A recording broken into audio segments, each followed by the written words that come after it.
Pallavi's lifestyle Marathi चॅनलमध्ये आपलं स्वागत आहे। आज मी घेऊन आले आहे कोल्हापुरी भडंग रेसिपी। खूपच छान अशी ही भडंग बनते। तर चला बघूया याला कसं बनवतात। तर यासाठी मी एका बुट्टीमध्ये असं हे भडंग छान असं निवडून आणि चाळणीने चाळून घेतलेलं आहे। आणि बघा हे चिरमुरे असे कुरकुरीतच असायला हवेत, म्हणजेच आपला भडंग खूप छान बनतो। जर हे कुरकुरीत नसतील तर तुम्ही याला उन्हामध्ये ठेवू शकता, तर हे कुरकुरीत होतात। तर चला एका कढईमध्ये मी इथं तेल घालून घेतलेलं आहे।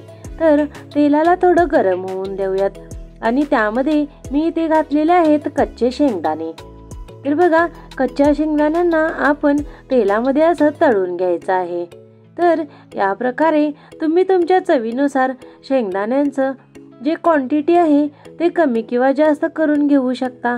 तर बघा इथे मी 1 वाटी असं शेंगदाणा घेतलेला आहे। तर त्यांना मी असं लो फ्लेममध्ये असं छान भाजून घेतलेलं आहे। तर बघा या प्रकारे आपल्याला यांना यामध्ये तळून घ्यायचं आहे। तर असं तळून झाल्यानंतर हे सगळे शेंगदाणे आपण बाहेर काढून घेऊयात। तर बघा लो फ्लेमवर तुम्हाला तळून घ्यायचं आहे, म्हणजेच शेंगदाणे छान आतपर्यंत तळून निघतात। तर चला आपण ज्या बुट्टीमध्ये चिरमुरे घातलेले होते त्याच्यावरच आपण हे शेंगदाणे असे घालून घेऊयात। तर बघा तुम्ही जसे जसे तळून घेताल तसे तसे आपल्याला हे घालून घ्यायचे आहेत। इथे मी भाजकी फुटाणे घेतलेली आहे 1 वाटी। तर बघा हे सुद्धा आपण तेलामध्ये छान असे तळून घेऊयात।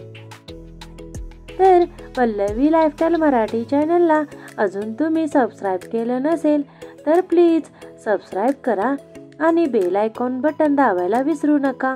आणि हां, तुम्ही ही रेसिपी पूर्ण बघा। मी यामध्ये लास्टला याचा मसाला सुद्धा कसा करायचा तो सांगितलेला आहे।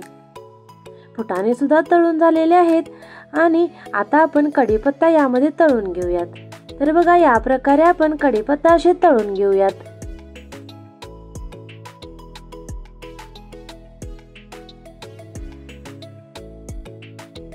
तर कढीपत्ता असा तळून झालेला आहे। तर आपण हे सगळं काढून घेऊयात आणि ह्या चिरमुऱ्यावर असं टाकून घेऊयात। तुम्हाला जर पाहिजे असेल तर तुम्ही यावेळेस कढीपत्ता क्रश करून घेऊ शकता। थोडं थंड झाल्यानंतर त्याला क्रश करून घालू शकता।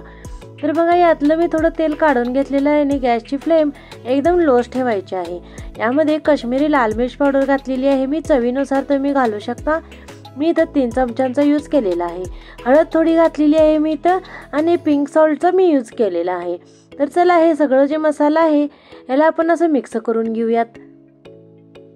तर गॅसची फ्लेम मी इथं बंद करून घेतलेली आहे आणि आपल्याला हे असं चिरमुऱ्यावर थोडं थोडं घालून घ्यायचं आहे। तर बघा या प्रकारे मी इथं हे असं घालून घेतलेलं आहे आणि आता आपल्याला इथं मिक्स करत जायचं आहे। तर थोडं थोडं हे जे तेल आहे असं वरून टाकून आपण मिक्स करत जाऊयात, म्हणजेच आपला भडंग खूपच छान बनतो। तर तुम्ही माझी ही रेसिपी लास्टपर्यंत जरूर बघा। लास्टला मी यामध्ये एक असा मसाला घालणार आहे की तुम्हाला ह्या जी भडंगची टेस्ट आहे खूपच आवडेल। तर चला याला असं थोडं थोडं करत मिक्स करत जाऊयात। तर या प्रकारे कढईमध्ये मी थोडं चिरमुरे घालून त्यातलं सगळं जे तेल आहे असं चिरमुऱ्यांना लावून असं मिक्स करून घेतलेलं आहे। तर बघा असे चिरमुरे तयार झालेले आहे। त्यात मी घेतलेलं आहे पिठी साखर आणि त्यामध्ये मी अर्धा 1 चमचा दालचिनी पावडर घालत आहे।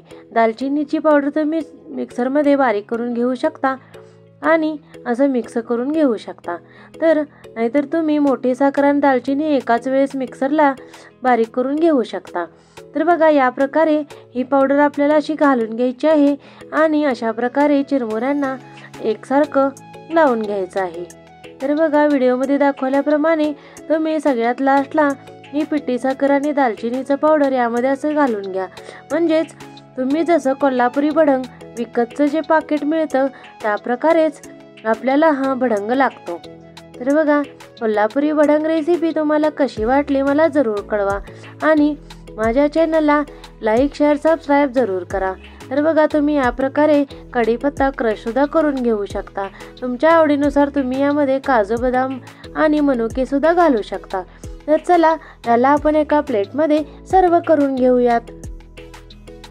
तर बघा आपली कोल्हापुरी भडंग इथे तयार झालेली आहे। तर तुम्हीही बनवा आणि पल्लवी लाईफस्टाईल मराठी चॅनलला लाईक करा, शेअर करा आणि सबस्क्राईब तर करा।